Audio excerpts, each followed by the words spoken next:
A shiny, happy world where creativity is just so nice. This is my problem, my personal problem with creativity.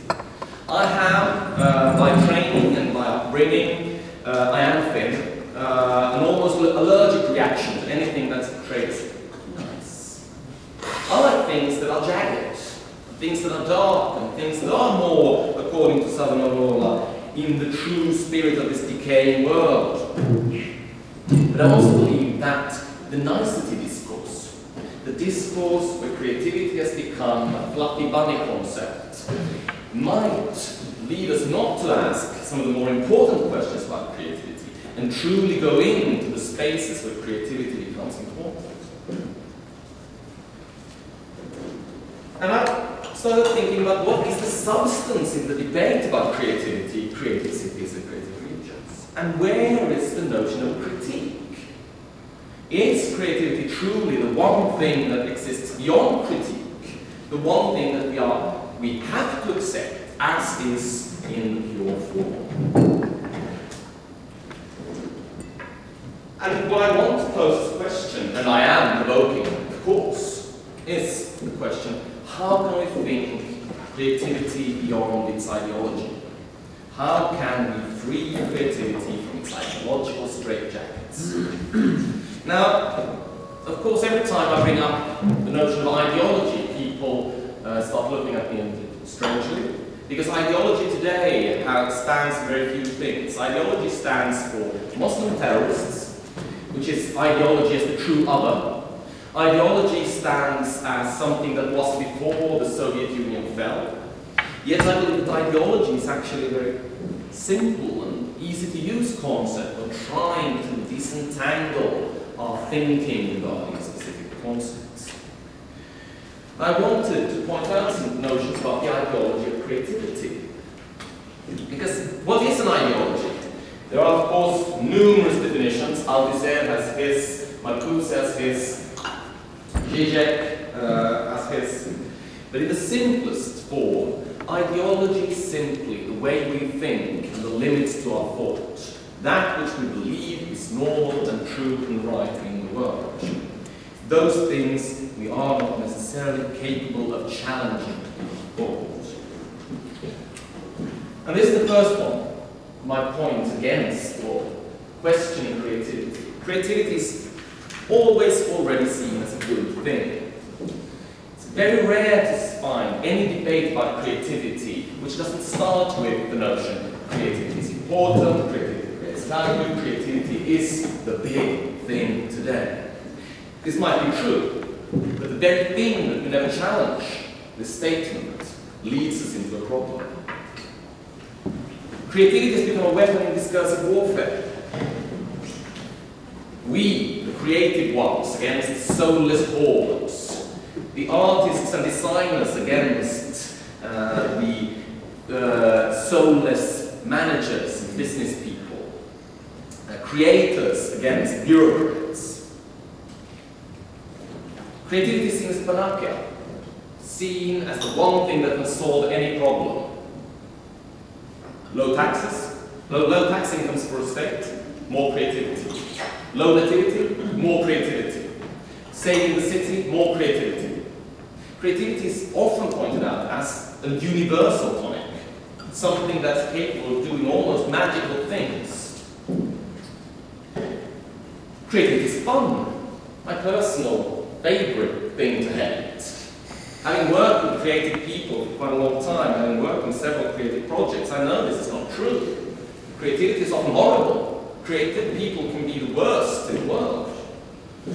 And mostly creative people are the first ones to admit this.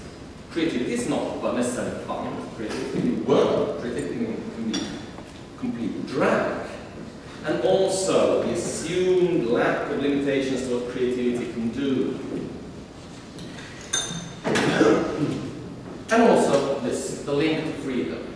Now, of course, not everyone would sign. When we post like this, not everyone would say, okay, I agree with this exactly out. When a lot of the time people realize that no, their thoughts about creativity are in fact far more complex than this simplified ideological concept.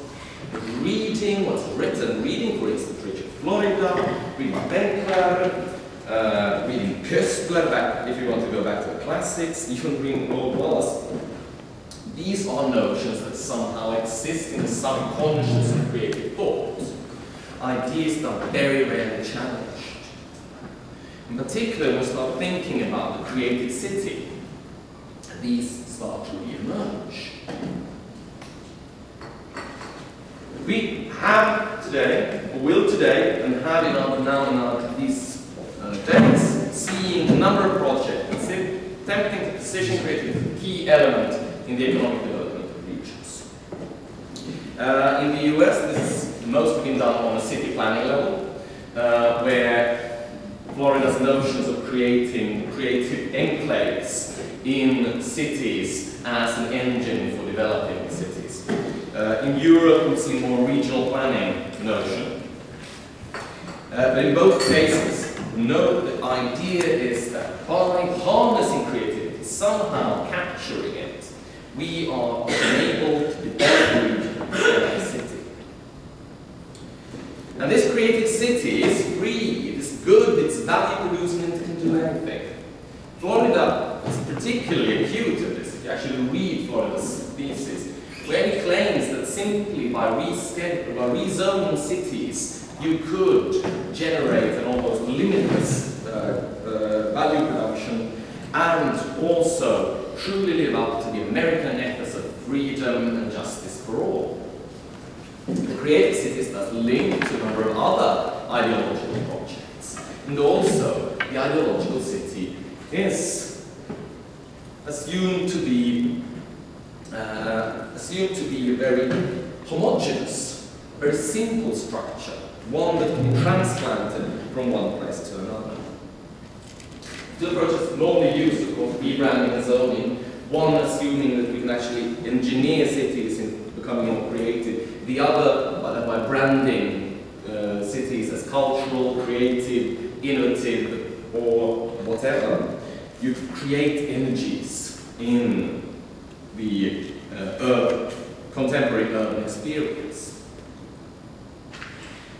And they also create the notion of very easy causality. Getting up creative people, in Florida's notion, artists, gays, and various assortment of other assumedly creative groups. You create a creative area. Greenwich Village, circa 1960s. Creative areas create a creative city by some form of logical necessity. Creative cities drive development in a region, create a creative region, and this, in some way, leads to value production. I'm not challenging the notion that this could be the case, but what I am challenging, and what I want to kind of lift up into the discussion, is how easily we buy into these notions, how easily we are prepared to accept that this rather simple formula, this easy causality, actually would work in the same way in every city, in every region. And it also assumed a very strange homogeneity among, for instance, creative areas in cities. So that the yuppified areas of New York's meatpacking district somehow would be created in the same sense as Upper Brooklyn with its sparkling hip-hop community. So when we talk about creative cities, we need somehow to go beyond this simplified, formulaic notion and think, what kind of creative areas are we imagining? What kind of relation between the creativity of a city or a region and its value production are we in fact stating?